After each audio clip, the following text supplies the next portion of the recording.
சின்னமனூர் அருகே தென்பழனியில்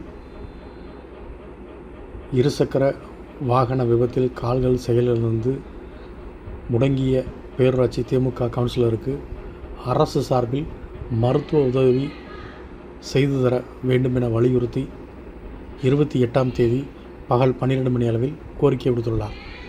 தேனி மாவட்டம் சின்னமனூர் அருகே ஓடைப்பட்டி பேரூராட்சி உட்பட்ட தென்பழனி கிராமத்தைச் சேர்ந்தவர் கனராஜ்.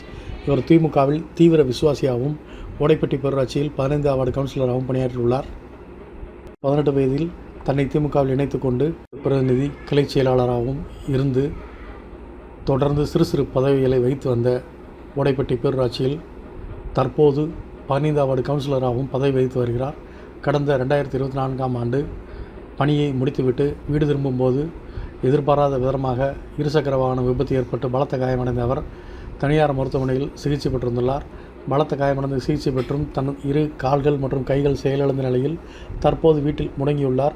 மேலும் அவர் மனைவி, குழந்தைகள் அவரை கைவிட்டு வெளியே சென்று விட்டனர். இந்நிலையில் 78 வயது முதிர்ந்த தாயார் இவருக்காக தற்போது உதவி செய்து வருகிறார். படுக்கை விட்டு எழுந்திருக்க முடியாத நிலையில் சிகிச்சை பெற்று வரும் இவருக்கு வேறு யாரும் உதவி செய்ய முன்வராததால் அம்மாவே அவரை கவனித்து வருகிறார். எந்தவிதமான வசதியும் வாய்ப்பும் இல்லாமல் எந்தவித பணிகளுக்கும் செல்ல முடியாமல் பேரூராட்சி கவுன்சிலர் கடந்த 2 வருடங்களாக வீட்டில் முடங்கி மருத்துவ வசதி எதுவும் பெற முடியாமல் பெரிதும் கவலையடைந்து வருவதாகவும் திமுக தீவிர விசுவாசியாகவும் இருந்து பல்வேறு உறுப்பினர்களை கட்சியில் இணைத்த தனக்கு தமிழக முதல்வர் உதவி செய்ய வேண்டுமென வலியுறுத்தி கோரிக்கை விடுத்துள்ளார்.